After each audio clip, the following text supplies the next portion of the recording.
प्यारे दर्शकों, तुहाडा पंजाबनामा प्रोग्राम दे विच स्वागत है। इस प्रोग्राम दे विच असीं किसानी अंदोलन ते अज सुप्रीम कोर्ट दे विच की होया है, उस तो बाद किसानां दी मीटिंग जिहड़ी विग्यान भवन च जिहड़े केंद्री खेतीबाड़ी मंत्री उन्हां नाल चल रही है। इस प्रोग्राम दे विच साडे नाल कांग्रेस दे पंजाब प्रदेश कांग्रेस दे बुलारे कंवर उदय ठाकर जी ने। उन्हां तो जाणांगे वो भी खेती मामलिਆਂ बारे बड़ी लंमी चौड़ी पता रखते हैं, जानकारी रखते हैं। उन्होंने तो जाणांगे कि मामला किधर नूं जा रहा। पौने 2 महीने तो वध समा हो गया किसानों नूं दिल्ली दीआं बरूहां ते बैठियां भी ये अंदोलन किस की रुख लेगा। तो अज जिहड़ियां 2 मीटिंगां उस तो बाद असीं उन्हां दोनों बारे गल करांगे। सुप्रीम कोर्ट च की होया ते जिहड़ी किसान मीटिंग की हुई है। ठाकुर साहब, तुहाडा की कहना जिहड़ा अंदोलन चल रहा? देखो जम्मू जी, ਮੈਨੂੰ ਲੱਗਦਾ ਹਿੰਦੁਸਤਾਨ ਦੇ ਇੱਕ ਦਹਾਕੇ 20 ਵਰਿਆਂ ਦੇ ਵਿੱਚ ਬਹੁਤ ਅੰਦੋਲਨ ਹੋਏ। 3 ਅੰਦੋਲਨ ਤਾਂ ਬਹੁਤ ਵੱਡੇ ਵੱਡੇ ਅੰਦੋਲਨ ਜਿਹੜੇ ਕਿਸਾਨੀ ਅੰਦੋਲਨ ਅਸੀਂ ਕਹਿ ਸਕਦੇ ਹਾਂ। ਸਾਡੀ ਉਮਰਾਂ ਤੋਂ ਬਹੁਤ ਪਹਿਲਾਂ ਵੀ ਅੰਦੋਲਨ ਆਜ਼ਾਦੀ ਤੋਂ ਪਹਿਲਾਂ ਹੋਇਆ। 87 ਔਰ 89 87 88 99 ਦਾ ਅੰਦੋਲਨ ਮੈਨੂੰ ਚੰਗੀ ਤਰ੍ਹਾਂ ਯਾਦ ਹੈ। ਮੈਂ ਖੁਦ ਵੀ ਉਹਦੇ ਅੰਦਰ ਸ਼ਾਮਲ ਹੋਇਆ। ਮੈਂ ਬੱਚਾ ਸੀ, ਉਮਰ ਘੱਟ ਸੀ, ਲੇਕਿਨ ਮੈਂ ਸ਼ਾਮਲ ਹੋਇਆ, ਅੰਦੋਲਨ ਨੂੰ ਦੇਖਿਆ। ਪਹਿਲੇ ਦੀ ਗੱਲ ਤਾਂ ਮੈਂ ਨਹੀਂ ਕਰ ਸਕਦਾ, ਲੇਕਿਨ 87 88 ਦੇ ਅੰਦੋਲਨ ਦੀ ਤੁਹਾਨੂੰ ਗੱਲ ਦੱਸਾਂ ਮੈਂ। ਬਾਬਾ ਮਹਿੰਦਰ ਸਿੰਘ ਟਕੈਤ ਜਿਨ੍ਹਾਂ ਦੀ ਅਗਵਾਈ ਦੇ ਅੱਗੇ ਇਹ ਅੰਦੋਲਨ ਹੋਇਆ। ਪਹਿਲੇ 6 ਦਿਨ ਅੰਦੋਲਨ ਠੀਕ ਚੱਲਿਆ, 7ਵੇਂ ਦਿਨ ਲਾਠੀ ਭਰਾਈ ਗਈ। ਲੇਕਿਨ ਉਸ ਤੋਂ ਬਾਅਦ ਜੋ ਕੁਝ ਹੋਇਆ ਉਹ ਇਤਿਹਾਸ ਬਣ ਗਿਆ। ਸਾਰੀ ਅੱਜ ਬੀਜੇਪੀ ਵਾਲੇ ਕਹਿੰਦੇ ਆ ਕਿ ਓਪੋਜੀਸ਼ਨ ਪਾਰਟੀਆਂ ਵਾਲੇ ਲੀਡਰ ਉਹਨਾਂ ਨੂੰ ਮਿਲਦੇ ਆ ਜੀ ਕਿਸਾਨਾਂ ਨੂੰ। ਉਸ ਸਮੇਂ ਅੰਦੋਲਨ ਦੇ ਅੰਦਰ ਵੋਟ ਕਲੱਬ ਦੇ ਅੰਦਰ ਚੰਦਰ ਸ਼ੇਖਰ ਜੀ, ਦੇਵੀ ਲਾਲ ਜੀ, ਲਾਲ ਕਿਸ਼ਨ ਅਡਵਾਨੀ, ਅਟਲ ਬਿਹਾਰੀ ਵਾਜਪਾਈ, ਦੇਵਗੌੜਾ ਸਾਹਿਬ, ਇਹੋ ਜਿਹਾ ਕਿਹੜਾ ਓਪੋਜੀਸ਼ਨ ਦਾ ਲੀਡਰ ਸੀਗਾ ਜਿਹੜਾ ਉਹਨਾਂ ਨੂੰ ਮਿਲਣ ਦੇ ਵਾਸਤੇ ਨਹੀਂ ਗਿਆ। ਔਰ ਖੁਦ ਪ੍ਰਧਾਨ ਮੰਤਰੀ ਰਾਜੀਵ ਗਾਂਧੀ ਦਾ ਸੰਦੇਸ਼ਾ ਉੱਥੇ ਪਹੁੰਚਿਆ। ਰਾਜੀਵ ਗਾਂਧੀ ਜੀ ਨੂੰ ਉਹਨਾਂ ਦੀ ਬੇਸ਼ੱਕ ਸਾਡੀ ਸਰਕਾਰ ਸੀ, ਲੇਕਿਨ ਝੁਕਣਾ ਪਿਆ, ਉਹਨਾਂ ਦੀ ਮੰਗਾਂ ਮੰਨਣੀਆਂ ਪਈਆਂ ਔਰ ਉਹ ਕਿਸਾਨ ਅੰਦੋਲਨ ਹੈ ਜਿਹੜਾ ਉਹ ਸ਼ਾਂਤ ਹੋਇਆ। ਅੱਜ ਤੁਸੀਂ ਲਾਓ, ਮੈਂ ਮੰਨਦਾ ਕਿ ਉਸ ਅੰਦੋਲਨ ਨੂੰ ਵੀ ਮੈਂ ਦੇਖਿਆ। ਅੱਜ ਉਸ ਤੋਂ ਵੀ ਵੱਡਾ ਇੱਕ ਜਨ ਅੰਦੋਲਨ ਖੜਾ ਹੋਇਆ, ਕਿਉਂਕਿ ਉਹ ਅੰਦੋਲਨ ਸਿਰਫ ਕਿਸਾਨਾਂ ਦਾ ਅੰਦੋਲਨ ਸੀ। ਇਹ ਅੰਦੋਲਨ ਜਿਹੜਾ ਅੱਜ ਹੈ ਇਹ ਆਮ ਆਦਮੀ ਦਾ ਅੰਦੋਲਨ ਬਣ ਗਿਆ। ਤੁਹਾਨੂੰ ਉੱਥੇ ਬੱਚੇ ਵੀ ਮਿਲਣਗੇ, ਤੁਹਾਨੂੰ ਉੱਥੇ ਬਜ਼ੁਰਗ ਵੀ ਮਿਲਣਗੇ, ਉੱਥੇ ਤੁਹਾਨੂੰ ਸ਼ਹਿਰੀ ਵੀ ਮਿਲਣਗੇ, ਉੱਥੇ ਤੁਹਾਨੂੰ ਵਪਾਰੀ ਵੀ ਮਿਲਣਗੇ। ਇੱਕ ਮੇਲੇ ਦਾ ਰੂਪ ਲੈ ਲਿਆ ਇਸ ਅੰਦੋਲਨ ਨੇ। ਇਹ ਅੰਦੋਲਨ ਲੱਗਦਾ ਹੀ ਨਹੀਂ, ਇਹ ਲੱਗਦਾ ਹੈ ਕਿ ਆਪਣੀ ਖੁਸ਼ੀਆਂ ਨੂੰ ਸਾਂਭਣੇ ਦੇ ਵਾਸਤੇ, ਆਪਣੇ ਹੱਕਾਂ ਨੂੰ ਲੈਣ ਦੇ ਵਾਸਤੇ ਸਾਰਾ ਹਿੰਦੁਸਤਾਨ ਉੱਥੇ ਪਹੁੰਚ ਗਿਆ। ਲੇਕਿਨ ਕੇਂਦਰ ਦੀ ਇਹ ਜਿਹੜੀ ਤਾਨਾਸ਼ਾਹ ਸਰਕਾਰ ਹੈ, ਜਿਹੜੀ ਮੋਦੀ ਤੇ ਸ਼ਾਹ ਦੀ 2 ਬੰਦਿਆਂ ਦੀ ਸਰਕਾਰ ਹੈ, ਇਹਨਾਂ ਨੇ ਇਸ ਅੰਦੋਲਨ ਨੂੰ ਇੱਕ ਅਲੱਗ ਰੂਪ ਦੇਣ ਦੀ ਕੋਸ਼ਿਸ਼ ਕੀਤੀ। ਕਦੋਂ ਤਾਂ ਇਹਨਾਂ ਨੇ ਕਿਹਾ ਕਿ ਇਹ ਖਾਲਿਸਤਾਨੀਆਂ ਦਾ ਅੰਦੋਲਨ ਹੈ, ਕਦੀ ਇਹ ਕਹਿਣ ਲੱਗ ਜਾਂਦੇ ਆ ਇਹ ਮਾਓਵਾਦੀਆਂ ਦਾ ਅੰਦੋਲਨ ਹੈ, ਕਦੀ ਇਹ ਕਹਿ ਦਿੰਦੇ ਆ ਕਿ ਇਹ ਕਮਿਊਨਿਸਟਾਂ ਦਾ ਅੰਦੋਲਨ ਹੈ, ਕਦੀ ਇਹ ਕਹਿਣ ਲੱਗ ਜਾਂਦੇ ਆ ਅਖੀਰ ਕਿ ਇਹ ਤਾਂ ਪੰਜਾਬ ਦਾ ਹੀ ਅੰਦੋਲਨ ਹੈ, ਕਦੀ ਇਹ ਬਣਾਉਣ ਲੱਗ ਜਾਂਦੇ ਆ ਸਿੱਖਾਂ ਦਾ ਹੀ ਅੰਦੋਲਨ ਹੈ। ਲੇਕਿਨ ਮੈਂ ਨਹੀਂ ਸਮਝਦਾ।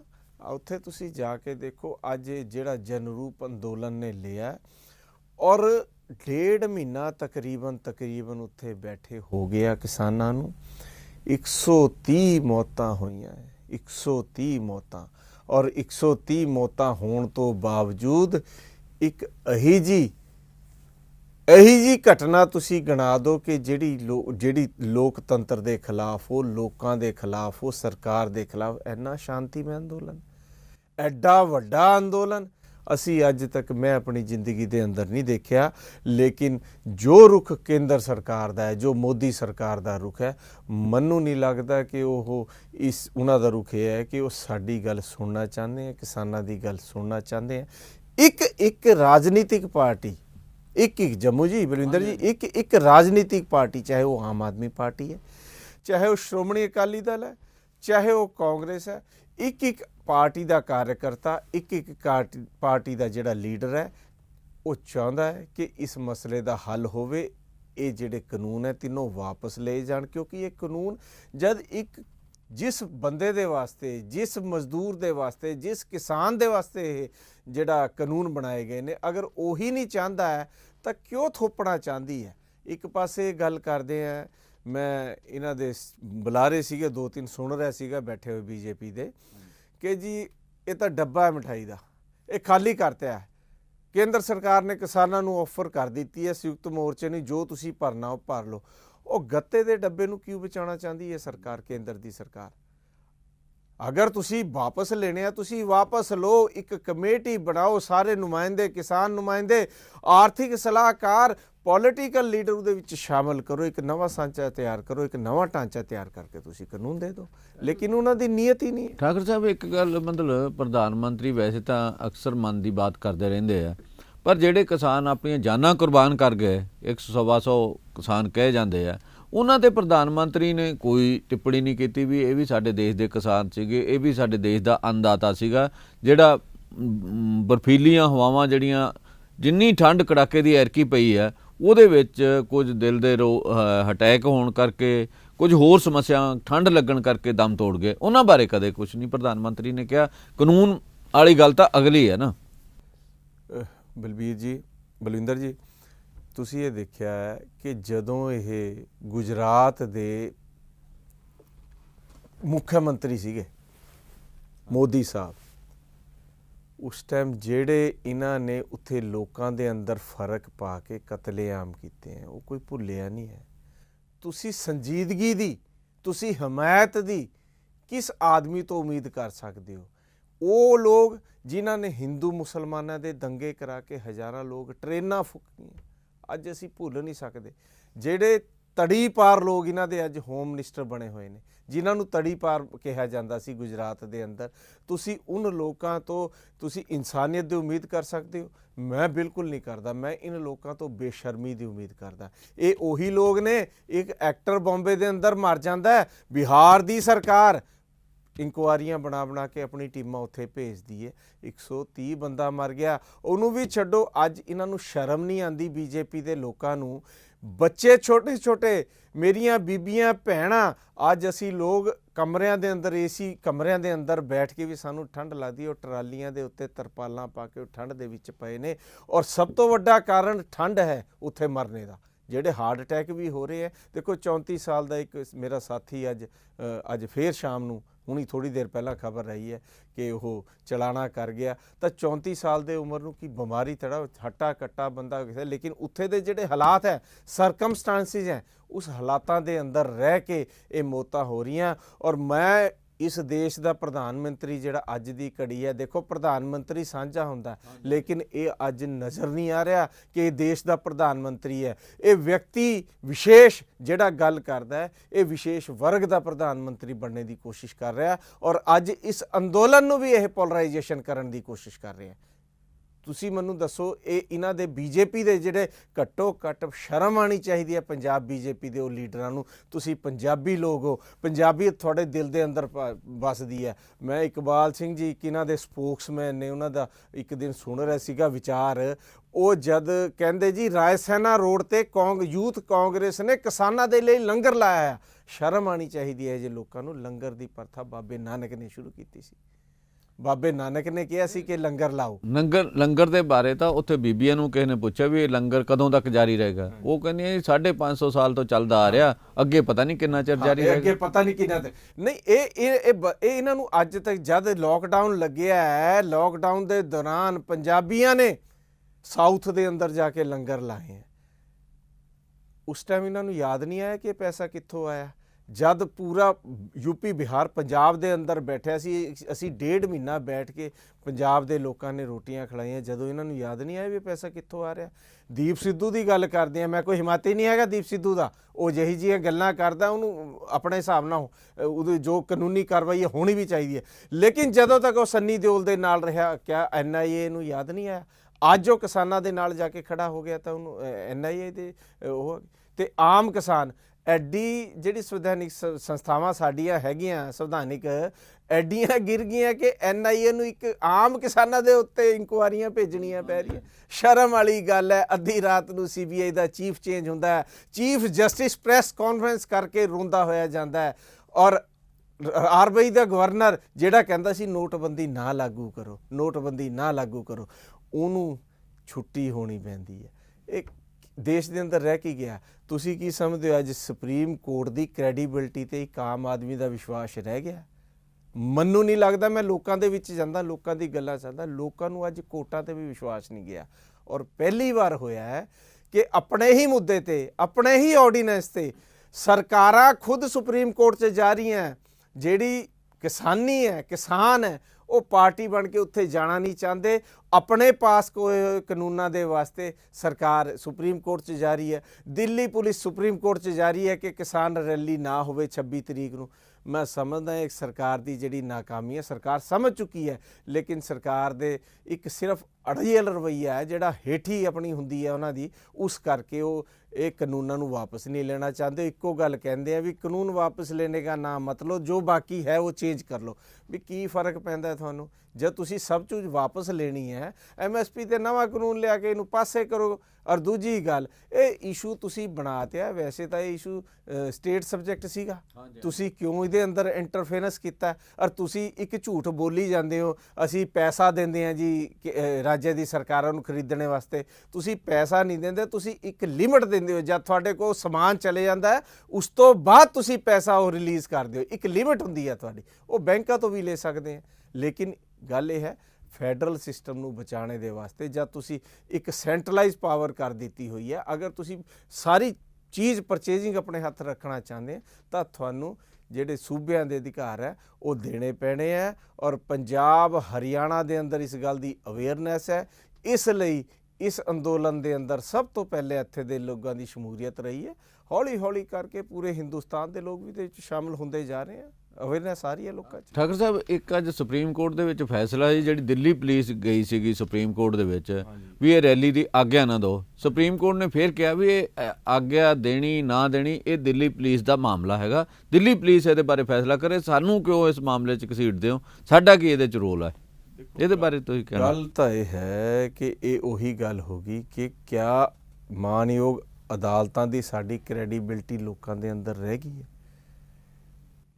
ਅੱਜ ਛੋਟਾ ਜਿਹਾ ਮਸਲਾ ਹੁੰਦਾ ਹੈ, ਅਸੀਂ ਲੋਕ ਦੁਬਾਰਾ ਸੁਪਰੀਮ ਕੋਰਟ ਦੇ ਅੰਦਰ ਪਹੁੰਚ ਜਾਂਦੇ ਹਾਂ। ਛੋਟੀ ਜੀ ਗੱਲ ਹੁੰਦੀ ਹੈ, ਸੁਪਰੀਮ ਕੋਰਟ ਤੇ ਪਹੁੰਚ ਜਾਂਦੇ ਹਾਂ। ਮੈਂ ਸਮਝਦਾ ਹਾਂ ਇਹ ਵੀ ਸਰਕਾਰ ਦੀ ਇੱਕ ਸੋਚੀ ਸਮਝੀ ਸਾਜ਼ਿਸ਼ ਹੈ, ਕਿਉਂਕਿ ਜਿਹੜੀ ਦਿੱਲੀ ਪੁਲਿਸ ਹੈ ਉਹ ਦਿੱਲੀ ਪੁਲਿਸ ਜੋ ਹੈ ਡਾਇਰੈਕਟਲੀ ਦਿੱਲੀ ਸਰਕਾਰ ਦੇ ਨਾ ਹੋ ਕੇ ਕੇਂਦਰ ਸਰਕਾਰ ਦੇ ਅਧੀਨ ਆਉਂਦੇ ਹੋਏ ਸਿੱਧੀ ਗ੍ਰਹਿ ਮੰਤਰੀ ਦੇ ਹੇਠਾਂ ਕੰਮ ਕਰਦੀ ਹੈ। ਔਰ ਇਹ ਜਿਹੜੀ 26 ਤਰੀਕ ਦੀ ਕਿਸਾਨ ਪਰੇਡ ਰੈਲੀ, ਤਾਂ ਉਹਨਾਂ ਨੇ ਸ਼ਬਦ ਹੀ ਨਹੀਂ ਯੂਜ਼ ਕੀਤਾ, ਉਹਨਾਂ ਨੇ ਸ਼ਬਦ ਕੀਤਾ ਪਰੇਡ। ਪਰੇਡ ਦਾ ਮਤਲਬ ਹੁੰਦਾ ਡਿਸਿਪਲਿਨ।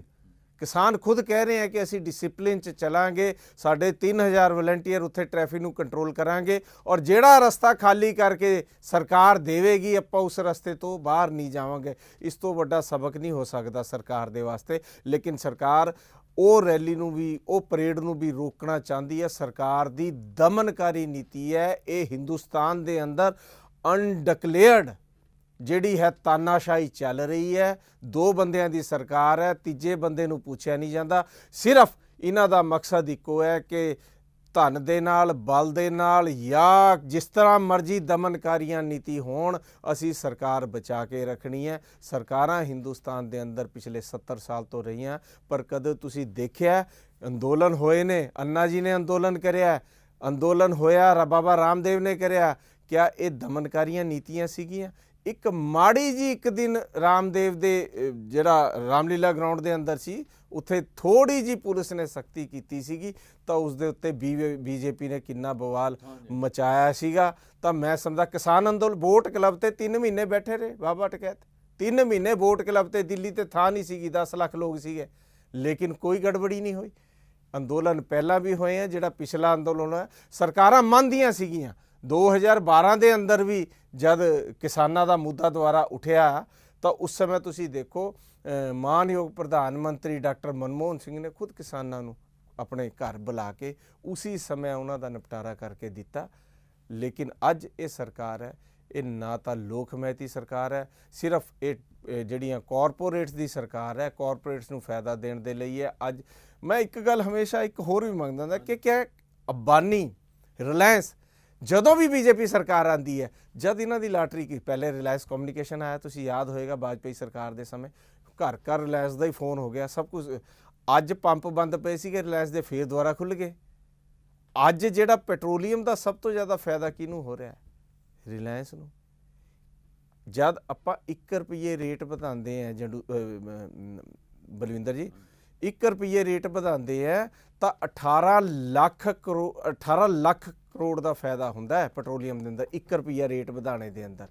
ਔਰ ਪਿਛਲੇ ਸਮੇਂ ਦੇ ਅੰਦਰ ਤੁਸੀਂ ਹਿਸਾਬ ਲਾ ਲਓ, ਵਾਰ-ਵਾਰ ਕੀਮਤਾਂ ਵਧੀਆਂ 30 ਤੋਂ 40 ਰੁਪਏ ਦਾ ਫਰਕ ਪਿਆ ਹੋਇਆ। ਉਹ ਜਿਹੜਾ ਫਾਇਦਾ ਹੈ, ਉਹ ਘੁਟਾਲਾ ਹੈ, ਉਹ ਕਿੱਥੇ ਜਾਂਦਾ ਹੈ? ਫਿਰ ਉਸ ਤੋਂ ਬਾਅਦ ਜਦ ਅਸੀਂ ਦੂਸਰੇ ਕੰਟਰੀਜ਼ ਨੂੰ, ਛੋਟੇ ਮੁਲਕਾਂ ਨੂੰ, ਆਪਣੇ ਆਂਢੀ ਗੁਆਂਢੀਆਂ ਨੂੰ ਤੇਲ ਦਿੰਦੇ ਹਾਂ ਤਾਂ ਉੱਥੇ ਅਸੀਂ 28 ਰੁਪਏ ਦਿੰਦੇ ਹਾਂ। ਇਹ ਜਿਹੜੀ ਇਕਨੋਮਿਕਸ ਹੈ ਮੇਰੇ ਸਮਝ 'ਚ ਨਹੀਂ ਆਈ ਹੈ। ਦੂਜੀ ਇਕਨੋਮਿਕਸ ਮੇਰੇ ਕਿਸਾਨਾਂ ਦੀ ਇਹ ਨਹੀਂ ਸਮਝ ਆਈ ਹੈ ਕਿ ਇਹ ਕਹਿੰਦੇ ਆ ਕਿ ਇਹ ਕਾਨੂੰਨ ਲਾਗੂ ਹੋਣੇ ਦੇ ਨਾਲ 2022 ਦੇ ਅੰਦਰ ਕਿਸਾਨਾਂ ਦੀ ਆਮਦਨ ਦੁੱਗਣੀ ਹੋ ਜਾਏਗੀ। ਉਹ ਕਿਸ ਤਰ੍ਹਾਂ ਹੋ ਜਾਏਗੀ? ਇਹ ਮੇਰੇ ਅੱਜ ਤੱਕ ਤੁਸੀਂ ਵੀ ਉਹਦੇ 'ਚ ਤਾਂ ਸਾਲ ਰਹਿ ਗਿਆ ਤਾਂ ਕਿਵੇਂ ਹੋਏਗੀ? ਉਹ ਤਾਂ ਸਾਨੂੰ ਤਾਂ ਆਪ ਨਹੀਂ ਸਮਝ ਪਈ। ਸੀਨੀਅਰ ਪੱਤਰਕਾਰ ਉਹ ਕਿਹੜੇ ਇਕਨੋਮਿਸਟ ਇਹਨਾਂ ਕੋਲ ਬੈਠੇ ਆ ਜਿਹੜੇ ਇਹਨਾਂ ਨੂੰ ਸਲਾਹ ਦਿੰਦੇ ਆ ਕਿ ਤੁਹਾਡੀ ਆਮਦਨ ਦੁੱਗਣੀ? ਇਹਨਾਂ ਕੋਲ ਤਾਂ ਉਹ ਹੈ, ਤੁਸੀਂ ਯਾਦ ਹੋਣਾ 2 ਸਾਲ ਪਹਿਲੇ ਮੋਦੀ ਜੀ ਨੇ ਕਿਸਾਨਾਂ ਦੇ ਨਾਲ ਡਾਇਰੈਕਟ ਰਾਬਤਾ ਕੀਤਾ ਸੀ ਰਾਹੀਂ ਟੀਵੀ ਇੰਟਰਨੈਟ ਦੇ। ਤਾਂ ਉੱਥੇ ਇੱਕ ਮੱਧ ਪ੍ਰਦੇਸ਼ ਦੀ ਕਿਸਾਨ ਸੀ, ਛੱਤੀਸਗੜ੍ਹ ਦੀ, ਉਹ ਕਹਿੰਦੇ ਤੁਹਾਡੀ ਕਿੰਨੀ ਆਮਦਨੀ, ਸਾਲ 'ਚ ਤੁਹਾਨੂੰ 3 ਗੁਣਾ ਹੋਗੀ। ਉਸ ਤੋਂ ਬਾਅਦ ਪ੍ਰਸੁੰਨ ਵਾਜਪੇਈ ਜੀ ਨੇ ਉਸ ਬੀਬੀ ਦਾ ਇੰਟਰਵਿਊ ਕੀਤਾ ਸੀ ਤਾਂ ਉਹਨੇ ਸਾਰਾ ਖੁਲਾਸਾ ਕਰਿਆ ਜੀ ਮੈਨੂੰ ਤਾਂ ਸਾਰਾ ਇਹ ਬੋਲਣੇ ਵਾਸਤੇ ਗਿਆ ਸੀ, ਮੇਰੇ ਕੋਲ ਤਾਂ ਹੈ ਹੀ ਕੁਝ ਨਹੀਂ। ਤੋ ਇਹ ਸ਼ਖਸੀਅਤ, ਇਹ ਪ੍ਰਧਾਨ, ਮੈਨੂੰ ਲੱਗਦਾ ਇਹ ਪ੍ਰਧਾਨ ਮੰਤਰੀ ਪਦ ਦੀ ਗਰਮਾ ਦੇ ਜਿਹੜਾ ਪੂਰਾ ਇਹ ਸਿਸਟਮ, ਸਾਨੂੰ ਨਹੀਂ ਲੱਗਦਾ ਕਿ ਪ੍ਰਧਾਨ ਮੰਤਰੀ ਪਦ ਦੀ ਗਰਮਾ ਇਹ ਪ੍ਰਧਾਨ ਮੰਤਰੀ ਦੇਸ਼ ਦਾ ਹੋਣਾ ਚਾਹੀਦਾ, ਕਿਸੇ ਪਾਰਟੀ ਜਾਂ ਕਿਸੇ ਵਿਅਕਤੀ ਵਿਸ਼ੇਸ਼ ਦਾ ਨਹੀਂ ਹੋਣਾ। ਠਾਕਰ ਜੀ, ਅੱਜ ਇੱਕ 10ਵੇਂ ਗੇੜ ਦੀ ਕਿਸਾਨਾਂ ਦੀ ਤੇ 3 ਕੇਂਦਰੀ ਮੰਤਰੀਆਂ ਦੀ ਗੱਲਬਾਤ ਹੋਈ। ਉਹਦੇ ਵਿੱਚ ਜਿਹੜੇ ਗੱਲਬਾਤ ਦੇ ਮੁੱਖ ਸੰਚਾਲਕ ਨੇ ਉਹ ਕੇਂਦਰੀ ਖੇਤੀਬਾੜੀ ਮੰਤਰੀ ਨਰਿੰਦਰ ਸਿੰਘ ਤੋਮਰ ਸੀਗੇ। ਤੋਮਰ ਸਾਹਿਬ ਨੇ ਫਿਰ ਅੱਜ ਕਿਹਾ, ਜੋ ਪਹਿਲੀਆਂ ਕਈ ਮੀਟਿੰਗਾਂ 'ਚ ਕਹਿੰਦੇ ਆ ਰਿਹਾ ਵੀ 3 ਖੇਤੀ ਕਾਨੂੰਨ ਨਹੀਂ ਬਦਲਣਗੇ, ਇਹਨਾਂ 'ਚ ਸੋਧਾਂ ਹੋ ਸਕਦੀਆਂ। ਤੇ ਕਿਸਾਨਾਂ ਨੇ ਕਿਹਾ ਵੀ ਸੋਧਾਂ ਸਾਨੂੰ ਮਨਜ਼ੂਰ ਨਹੀਂ ਗਿਆ। ਇਸ ਦੌਰ ਦੇ ਵਿੱਚ ਗੱਲਬਾਤ ਚੱਲ ਰਹੀ ਸੀ, ਅਜੇ ਗੱਲਬਾਤ ਟੁੱਟਣ ਦਾ ਦੌਰ ਆਇਆ ਲੱਗਦਾ ਸੀਗਾ। ਤੇ ਮੈਨੂੰ ਨਹੀਂ ਲੱਗਦਾ ਜੇ ਕਿਸਮ ਦਾ ਕੇਂਦਰ ਸਰਕਾਰ ਦਾ ਰਵੱਈਆ ਹੈ, ਐਟੀਚਿਊਡ ਹੈ, ਵੀ ਇਹ ਗੱਲਬਾਤ ਕਿਸੇ ਕਿਨਾਰੇ ਲੱਗੇਗੀ। 10ਵੇਂ ਗੇੜ ਦੀ ਗੱਲਬਾਤ ਵੀ ਜਿਵੇਂ ਪਿਛਲੇ 3-4 ਦੌਰ ਦੀ ਗੱਲਬਾਤ ਬਿਨਾਂ ਕੋਈ ਕੰਮ ਕੀਤਿਆਂ ਨਿਪਟਦੀਆਂ ਰਹੀਆਂ, ਉਵੇਂ ਇਹ ਨਿਪਟ ਜਾਏਗੀ। ਇਹਦੇ ਬਾਰੇ ਕੀ ਤੁਸੀਂ ਕੀ ਕਹਿਣਾ ਚਾਹੁੰਦੇ ਹੋ? ਬਹੁਤ ਧੰਨ ਜਿਗਰਾ, ਮੈਂ ਹੱਥ ਜੋੜ ਸਲਾਮ ਕਰਦਾ ਸਾਡੇ ਜਿਹੜੇ ਕਿਸਾਨ ਹੈ, ਉਹਨਾਂ ਨੂੰ ਪਤਾ ਹੈ। ਉਹ ਜਾਣ ਤੋਂ ਪਹਿਲਾਂ ਵੀ ਦੱਸਦੇ ਆ ਕਿ ਬੇਸਿੱਟਾ ਨਿਕਲਣੀਆਂ, ਇਸ ਦਾ ਕੋਈ ਸਿੱਟਾ ਨਹੀਂ ਨਿਕਲਣਾ, ਲੇਕਿਨ ਫਿਰ ਵੀ ਉਹ ਗੱਲ ਕਰਨ ਦੇ ਲਈ ਜਾਂਦੇ। ਉਹ ਡੰਡਾ ਲੈ ਕੇ ਨਹੀਂ ਜਾਂਦੇ, ਉਹ ਪੈਨ ਕਲਮ ਲੈ ਕੇ, ਉਹ ਸਿਰਫ ਗੱਲ ਕਰਨ ਉੱਥੇ ਜਾਂਦੇ ਆ। ਉਹ ਉਹਨਾਂ ਨੂੰ ਪਤਾ ਹੈ ਕਿ, ਔਰ ਦੂਜੀ ਗੱਲ ਇਹ ਤਾਂ ਸਾਨੂੰ ਸਾਰਿਆਂ ਨੂੰ ਸਮਝਣੀ ਚਾਹੀਦੀ ਹੈ ਕਿ ਜਿਹੜੀ ਕੇਂਦਰ ਸਰਕਾਰ ਹੈ ਉਹ ਬਿਲਕੁਲ ਹੱਕ 'ਚ ਨਹੀਂ ਹੈ। ਜਦ ਉਹਨਾਂ ਦੇ ਅਟਾਰਨੀ ਜਨਰਲ ਸੁਪਰੀਮ ਕੋਰਟ ਦੇ ਅੰਦਰ ਕਹਿ ਰਿਹਾ ਕਿ ਇਹ ਕਾਨੂੰਨ ਹੱਕ 'ਚ ਹੈ, ਔਰ ਸੁਪਰੀਮ ਕੋਰਟ, ਜੋ ਸੁਪਰੀਮ ਕੋਰਟ ਦਾ ਇਸ਼ਾਰਾ, ਸੁਪਰੀਮ ਕੋਰਟ ਮੰਨ ਰਹੇ ਕਾਨੂੰਨਾਂ ਦੇ ਅੰਦਰ ਕੋਈ ਨਾ ਕੋਈ ਗਲਤੀ ਹੈਗੀ ਹੈ, ਇਹ ਗਲਤੀਆਂ ਹੈਗੀਆਂ। ਇਹਨਾਂ ਦੇ ਮੰਤਰੀ ਜਿਹੜੇ ਮੀਟਿੰਗਾਂ ਕਰ ਰਹੇ ਆ, ਤੋਮਰ ਸਾਹਿਬ ਦੀ ਗੱਲ ਕਰੋ ਜਾਂ ਪੀਸ਼ ਗੋਇਲ ਦੀ ਗੱਲ ਕਰੋ, ਉਹ ਮੰਨਦੇ ਆ ਅਗਰ ਉਹ ਸੋਧ ਕਰਨਾ ਚਾਹੁੰਦੇ ਆ। ਸੁਣਨੇ 'ਚ ਜੋ ਆਇਆ ਹੈ ਕਿ ਜੋ 18 ਮੁੱਦੇ ਉਹਨਾਂ 'ਚੋਂ ਦਿੱਤੇ, 15 ਮੁੱਦਿਆਂ 'ਚ ਸੋਧ ਕਰਨੇ ਨੂੰ ਤਿਆਰ ਹੈ। ਇਹਦਾ ਮਤਲਬ ਕਿ ਉਹ ਕਾਨੂੰਨ 90% ਗਲਤ ਹੈ। ਜੇ 90% ਗਲਤ ਹੈ ਤਾਂ 10% ਨੂੰ ਨਵੇਂ ਪਾ ਕੇ ਤੁਸੀਂ ਕਾਨੂੰਨ ਹੀ ਨਵਾਂ ਬਣਾ ਲਓ। ਲੇਕਿਨ ਗੱਲ ਇਹ ਹੈ, ਇਹ ਨਹੀਂ ਚਾਹੁੰਦੇ, ਇਹ ਸਿਰਫ ਮਾਮਲੇ ਨੂੰ ਲਟਕਾਉਣਾ ਚਾਹੁੰਦੇ ਹੈ। ਮਾਮਲੇ ਨੂੰ ਲਟਕਾ ਕੇ ਇਹਨੂੰ ਠੰਡੇ ਬਸਤੇ 'ਚ ਪਾਉਣਾ ਚਾਹੁੰਦੇ ਹੈ। ਔਰ ਇਹਨਾਂ ਨੇ 26 ਤਰੀਕ ਕੱਢਣੀ ਹੈ ਇਸ ਤਰ੍ਹਾਂ ਗੱਲਾਂ ਬਾਤਾਂ ਰਾਹੀਂ। ਕਰਨਾ ਇਹਨਾਂ ਨੇ ਕੁਛ ਨਹੀਂ ਹੈ, ਫੈਸਲਾ ਇਹਨਾਂ ਦੇ ਕੋਈ ਨਹੀਂ ਹੋਣਾ। ਇਹ ਅੜੀਅਲ ਰਵੱਈਆ, ਕਿਉਂ ਇਹਨਾਂ ਨੂੰ ਇਹ ਲੱਗਦਾ ਹੈ ਕਿ ਇਹਦੇ 'ਚ ਸਰਕਾਰ ਨੀਚੇ ਜਾਏਗੀ, ਸਰਕਾਰ ਦੀ ਹੇਠੀ ਹੋਏਗੀ, ਸਰਕਾਰ ਦੀ ਬੇਇੱਜ਼ਤੀ ਹੋਏਗੀ, ਸਰਕਾਰ ਦੀ ਅਣਖ ਸ਼ਬਦ ਮੈਂ ਯੂਜ਼ ਕਰ ਰਿਹਾ, ਕਹਿੰਦੇ ਵੀ ਸਾਡੀ ਅਣਖ ਖਰਾਬ ਹੋਏਗੀ। ਲੇਕਿਨ ਅੱਜ ਜਿਹੜਾ ਕਿਸਾਨ ਹੈ, ਮੈਂ ਬਹੁਤ ਬਹੁਤ ਧੰਨਵਾਦੀ ਹਾਂ। ਕਿਸਾਨ ਜਿਹੜੇ ਨੇਤਾ ਵੀ ਜਿਹੜੇ ਉੱਥੇ ਇੰਨੀਆਂ ਆਰਗੇਨਾਈਜੇਸ਼ਨਾਂ ਭਾਂਤ ਤੋਂ ਇਕੱਠੇ ਹੋ ਕੇ ਉਹਨਾਂ ਨੇ ਜੋ ਇਹ ਲੜਾਈ ਮਜ਼ਬੂਤੀ ਦੇ ਨਾਲ ਲੜੀ ਹੈ, ਔਰ ਅੱਗੇ ਵੀ ਇਹ ਲੜਾਈ ਮੈਨੂੰ ਲੱਗਦਾ ਇਸ ਸ਼ਾਂਤੀ ਦੇ ਨਾਲ, ਕਿਉਂ ਜੋ ਉਹਨਾਂ ਦਾ ਵਿਊ ਹੈ। ਦਿੱਲੀ ਪੁਲਿਸ ਨੂੰ ਵੀ ਕੱਲ੍ਹ ਉਹਨਾਂ ਨੇ ਇਹੀ ਗੱਲ ਕੀਤੀ ਹੈ, ਅੱਜ ਵੀ ਇਹੀ ਕਿਹਾ, ਕਿਸਾਨਾਂ ਨੇ ਵੀ ਮੀਟਿੰਗ 'ਚ ਇਹੀ ਗੱਲ ਕੀਤੀ ਹੈ। ਅੱਜ ਵੀ ਮੀਟਿੰਗ ਹੋਈ, ਅੱਜ ਵੀ ਉਹਨਾਂ ਹੋਈ ਗੱਲਾਂ ਜਿਹੜੀਆਂ ਲਗਭਗ। ਤਾਂ ਮੈਨੂੰ ਨਹੀਂ ਲੱਗਦਾ ਕਿ ਇਹਦਾ ਕੋਈ ਸਿੱਟਾ ਨਿਕਲਣਾ ਹੈ। ਇਹ ਸਰਕਾਰ ਬਿਲਕੁਲ ਵੀ ਗੰਭੀਰਤਾ ਨਾਲ ਇਸ ਜਿਹੜਾ ਸਬਜੈਕਟ ਹੈ, ਜਿਹੜਾ ਖੇਤੀਬਾੜੀ ਦੇ ਬਿੱਲ ਹੈ, ਇਹਦੇ ਲਈ ਸੋਚਣੇ ਨੂੰ ਤਿਆਰ ਹੈ। ਮੇਰੀ ਰਾਏ ਬਿਲਕੁਲ ਇਸ ਤੋਂ ਅਲੱਗ ਹੈ। ਮੈਨੂੰ ਨਹੀਂ ਲੱਗਦਾ ਕਿ ਸਰਕਾਰ ਇਹਦੇ ਪੱਖ 'ਚ ਹੈਗੀ। ਤੇ ਫਿਰ ਅਲਟੀਮੇਟਲੀ ਕਿਸਾਨ ਅੰਦੋਲਨ ਲੰਮਾ ਚੱਲੇਗਾ, ਇਸ ਵੇਲੇ ਕਿਸਾਨ ਅੰਦੋਲਨ ਕੇਵਲ ਉੱਤਰੀ ਭਾਰਤ ਦਾ ਨਹੀਂ, ਪੂਰੇ ਦੇਸ਼ ਦੇ ਵਿੱਚ ਚੱਲ ਪਿਆ। ਅੱਜ ਵੀ ਜਿਹੜਾ ਹੈ ਕਰਨਾਟਕਾ ਦੇ ਵਿੱਚ ਵੱਡੇ ਪੱਧਰ ਤੇ ਇਕੱਠ ਹੋਇਆ ਕਿਸਾਨਾਂ ਦਾ। ਪਹਿਲਾਂ ਇੱਕ ਕਿਸਾਨਾਂ ਦਾ ਆਪਣਾ ਵੱਖਰਾ ਚੱਲ ਰਿਹਾ, ਕਾਂਗਰਸ ਪਾਰਟੀ ਨੇ ਵੀ ਅੱਜ ਉੱਥੇ ਇਕੱਠ ਕੀਤਾ।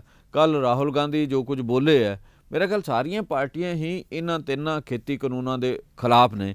ਤੇ 29 ਤੋਂ ਪਾਰਲੀਮੈਂਟ ਦਾ ਸੈਸ਼ਨ ਹੋਣਾ, ਉਹ ਸੈਸ਼ਨ ਦੇ ਵਿੱਚ ਵੀ ਕਾਂਗਰਸ ਜਿਹੜੀ ਬੀਜੇਪੀ ਸਰਕਾਰ ਹੈ ਇਹਨੂੰ ਕਾਫੀ ਆਲੋਚਨਾ ਦਾ ਸਾਹਮਣਾ ਕਰਨਾ ਪਏਗਾ। ਕੀ ਕਾਰਨ, ਕਿਉਂ ਨਹੀਂ ਸਰਕਾਰ ਇਹਦੇ ਤੋਂ ਟਸ ਤੋਂ ਮਸ ਕਿਉਂ ਨਹੀਂ ਹੋਣਾ ਚਾਹੁੰਦੀ? ਕੀ ਇਹ ਹੇਠੀ ਦਾ ਮਾਮਲਾ, ਕੀ ਸਰਕਾਰ ਨੇ ਇਹਨੂੰ ਵਕਾਰ ਦਾ ਸਵਾਲ ਬਣਾ ਲਿਆ? ਕਿਉਂ ਨਹੀਂ ਸਰਕਾਰ, ਜੇ ਕਿਸਾਨਾਂ ਨੂੰ ਕਹਿੰਦੀ ਵੀ ਉਹ ਬਦਲ ਜਾਣ, ਤੇ ਸਰਕਾਰ ਕਿਉਂ ਨਹੀਂ ਇਹਦੇ ਤੇ ਮੋੜ ਕੱਟ ਸਕਦੀ ਵੀ? ਬਿਲਕੁਲ ਤੁਹਾਡੀ ਗੱਲ ਜਾਇਜ਼ ਹੈ। ਸਰਕਾਰ ਚਾਹੇ ਤਾਂ ਸਭ ਕੁਝ ਕਰ ਸਕਦੀ ਹੈ, ਲੇਕਿਨ ਤੁਸੀਂ ਦੇਖੋ ਜਿੰਨੇ ਵੀ ਇਹਨਾਂ ਦੇ ਭਾਈਵਾਲ ਸੀਗੇ, ਚਾਹੇ ਉਹ ਰਾਜਸਥਾਨ ਬੇਨੀਵਾਲ ਸਾਹਿਬ ਹੋਣ, ਸ਼੍ਰੋਮਣੀ ਅਕਾਲੀ ਦਲ ਹੋਵੇ, ਜਾਂ ਉਹ ਇੱਕ ਛੋਟੀ ਜੀ ਪਾਰਟੀ ਹੈ ਇਹਦੇ ਨਾਲ ਇਹਨਾਂ ਨੇ ਯੂਪੀ ਔਰ ਮਹਾਰਾਸ਼ਟਰ ਆਪਣਾ ਦਲ, ਉਹ ਸਾਰੇ ਇਹਨਾਂ, ਕਿਉਂ ਇਹ ਹੈ ਤਾਂ ਛੋਟੀ ਛੋਟੀ ਪਾਰਟੀਆਂ ਦਾ ਸਮਝੌਤਾ ਸੀ ਇਹਨਾਂ ਦੇ ਨਾਲ, ਤਾਂ ਉਹ ਸਾਰੇ, ਔਰ ਇਹਦਾ ਖਮਿਆਜਾ ਜਿਹੜਾ ਇਹਨਾਂ ਨੂੰ ਤੁਸੀਂ ਦੇਖਿਓ ਨੈਕਸਟ ਜਿਹੜੇ ਬੰਗਾਲ ਤੇ ਇਹਨਾਂ ਨੇ ਉੱਥੇ ਬੜਾ ਪੋਲਰਾਈਜ਼ ਕਰਨ ਦੀ ਕੋਸ਼ਿਸ਼ ਕੀਤੀ ਹੈ ਤਮਿਲਨਾਡੂ ਦੇ ਅੰਦਰ, ਉਹ ਖਮਿਆਜਾ ਇਹਨਾਂ ਨੂੰ ਉੱਥੇ ਭੁਗਤਣਾ ਪੈਣਾ। ਔਰ ਦੂਜੀ ਗੱਲ, ਲੋਕਾਂ ਦੇ ਅੰਦੋਲਨ, ਜਨ ਅੰਦੋਲਨ ਦੇ ਸਾਹਮਣੇ ਕੋਈ ਚੀਜ਼ ਨਹੀਂ ਟਿਕ ਹੋ ਸਕਦੀ। ਮੈਨੂੰ ਕੋਈ ਗੁਰੇਜ਼ ਨਹੀਂ ਹੈ ਗੱਲ ਕਹਿਣੇ 'ਚ। ਸਿਵਲ ਸੁਸਾਇਟੀ ਦਾ ਜਿਹੜਾ ਅੰਦੋਲਨ ਚੱਲਿਆ, ਸਿਵਲ ਸੁਸਾਇਟੀ ਦੇ ਅੰਦੋਲਨ ਤੋਂ ਬਹੁਤ ਸਰਕਾਰਾਂ ਵੀ ਬਣ ਗਈਆਂ, ਅੰਨਾ ਸਾਹਿਬ ਬੈਠੇ, ਉਹ ਅੰਦੋਲਨ ਹੌਲੀ ਹੌਲੀ ਕਰਕੇ ਭਖਿਆ ਔਰ ਪੂਰੇ ਦੇਸ਼ ਦੇ ਅੰਦਰ ਫੈਲਿਆ। ਉਹ ਅੰਦੋਲਨ ਦੀ ਬਦੌਲਤ ਸੀ ਕਿ 10 ਸਾਲ ਪੁਰਾਣੀ ਕੰਮ ਕਰਨੇ ਵਾਲੀ, ਜਿਹਨੇ 48 ਸਕੀਮਾਂ, ਵਰਲਡ ਦੀ ਸਭ ਤੋਂ ਬੜੀ ਰੋਜ਼ਗਾਰ ਸਕੀਮ, ਜਿਹਨੂੰ ਇੱਕ ਕਹਿੰਦੇ ਸੀ ਮਨਰੇਗਾ ਦਾ ਘੁਟਾਲਾ ਹੈ, ਸਭ ਤੋਂ ਬੜੀ ਸਕੀਮ ਕੈਰੀ ਔਨ ਕੀਤੀਆਂ 48 ਦੀ 48 ਸਕੀਮਾਂ ਮੋਦੀ ਸਰਕਾਰ ਨੇ। ਉਹ ਕੰਮ ਕਰਨ ਵਾਲੀ ਸਰਕਾਰ ਵੀ ਲੋਕਾਂ ਦੇ ਫੈਸਲੇ ਦੇ ਅੱਗੇ ਟਿਕ ਨਹੀਂ ਸਕੀ। ਮੈਨੂੰ ਲੱਗਦਾ ਜਿਹੜਾ ਤਾਨਾਸ਼ਾਹੀ ਰਵੱਈਆ ਅੱਜ ਅਪਣਾਇਆ ਜਾ ਰਿਹਾ, ਇਹ ਫੈਸਲਾ ਕਰਨ, ਇਹ ਬੈਲਟ ਤੇ ਇਲੈਕਸ਼ਨ ਕਰਾਉਣ, ਔਰ ਉਸ ਤੋਂ ਬਾਅਦ ਇਹ ਹਿੰਦੁਸਤਾਨ ਦਾ ਜਿਹੜਾ ਰਿਜ਼ਲਟ ਹੈ ਉਹ ਦੇਖ ਲੈਣ। ਕਿ ਉਹ ਬਹੁਮਤ ਤਾਂ ਮੇਰੇ ਮੁਤਾਬਕ ਬਹੁਮਤ ਇਹਨਾਂ ਨੂੰ ਪਿਛਲੀ ਵਾਰ ਵੀ ਨਹੀਂ ਸੀਗਾ। ਮਾਈਨੋਰਟੀ ਦੀ ਸਰਕਾਰ 28% ਵੋਟਾਂ ਤੇ ਇਹਨਾਂ ਨੇ ਬਣਾਈ, ਵਿਪਕਸ਼ ਵਿਖਰਿਆ ਹੋਇਆ ਸੀਗਾ। ਬਹੁਤ ਵੱਡੀ ਕਮੀ ਵਿਪਕਸ਼ ਦੇ ਅੰਦਰ ਰਹੀ ਹੈ ਕਿ ਜਿਹੜੇ ਮੁੱਦੇ ਆ ਉਹਨਾਂ ਨੂੰ ਸਾਹਮਣੇ ਲੈ ਕੇ ਇਹ ਸਰਕਾਰ ਦਾ ਵਿਰੋਧ ਨਹੀਂ ਕਰ ਸਕੇ। ਲੇਕਿਨ ਹੁਣ ਮੈਨੂੰ ਲੱਗਦਾ ਹੈ ਕਿ ਸਾਰੀ ਰਾਜਨੀਤਿਕ ਪਾਰਟੀਆਂ ਆਪਣੇ ਤੌਰ ਤੇ ਆ ਕੇ, ਵਿਧਾਨ ਸਭਾ ਹੋਵੇ, ਪਾਰਲੀਮੈਂਟ ਹੋਵੇ ਜਾਂ ਕੋਈ ਹੋਰ ਜਗ੍ਹਾ ਹੋਵੇ, ਰਾਜਨੀਤਿਕ ਪਾਰਟੀਆਂ ਨੂੰ ਵੀ ਹੁਣ ਉੱਠਣਾ ਪੈਣਾ ਕਿ ਇਕੱਲੇ ਕਿਸਾਨਾਂ ਦੀ ਲੜਾਈ ਨਹੀਂ ਹੈ। ਜਿਹੜੇ ਨੁਮਾਇੰਦੇ ਅਸੀਂ ਚੁਣ ਕੇ ਭੇਜੇ ਆ ਵਿਧਾਨ ਸਭਾ ਦੇ ਅੰਦਰ, ਪਾਰਲੀਮੈਂਟ ਦੇ ਅੰਦਰ, ਉਹਨਾਂ ਦਾ ਫਰਜ਼ ਹੈ ਕਿ ਉਹ ਆਪਣੀ ਲੜਾਈ ਜਾ ਕੇ ਉੱਥੇ ਵਿਧਾਨ ਸਭਾ ਦੇ ਅੰਦਰ ਲੜਨ, ਪਾਰਲੀਮੈਂਟ ਦੇ ਅੰਦਰ ਲੜਨ। ਔਰ ਜਿਹੜੀ ਲੋਕਤੰਤਰ ਦੇ ਅੰਦਰ ਲੜਾਈ ਹੁੰਦੀ ਹੈ, ਮੈਂ ਸਮਝਦਾ ਸਭ ਤੋਂ ਬੜੀ ਲੜਾਈ ਜਿਹੜੀ ਹੁੰਦੀ ਹੈ ਉਹ ਪਾਰਲੀਮੈਂਟ ਦੇ ਅੰਦਰ ਹੁੰਦੀ ਹੈ। ਔਰ ਲੋਕਾਂ ਨੂੰ ਇਹ ਗੱਲ ਸਮਝ ਆਏਗੀ, ਸਰਕਾਰ ਨੂੰ ਵੀ ਇਹ ਗੱਲ ਸਮਝਣੀ ਪੈਣੀ ਹੈ। ਹੁਣ ਨਹੀਂ ਸਮਝਣਗੇ ਤਾਂ ਇਹ 2023 'ਚ ਵੀ ਸਮਝ ਜਾਣਗੇ। ਮੈਂ ਤਾਂ ਇਹੀ ਕਹਿ ਸਕਦਾ। ਹਾਂਜੀ ਡਾਕਟਰ ਸਾਹਿਬ, ਇੱਥੇ ਸਾਡੇ ਇਸ ਪ੍ਰੋਗਰਾਮ ਦਾ ਸਮਾਂ ਸਮਾਪਤ ਹੁੰਦਾ ਹੈ। ਅਸੀਂ ਤੁਹਾਡਾ ਸਾਡੇ ਸ਼ੋਅ ਦੇ ਵਿੱਚ ਆਉਣ ਲਈ ਬਹੁਤ ਬਹੁਤ ਧੰਨਵਾਦ ਕਰਦੇ ਹਾਂ।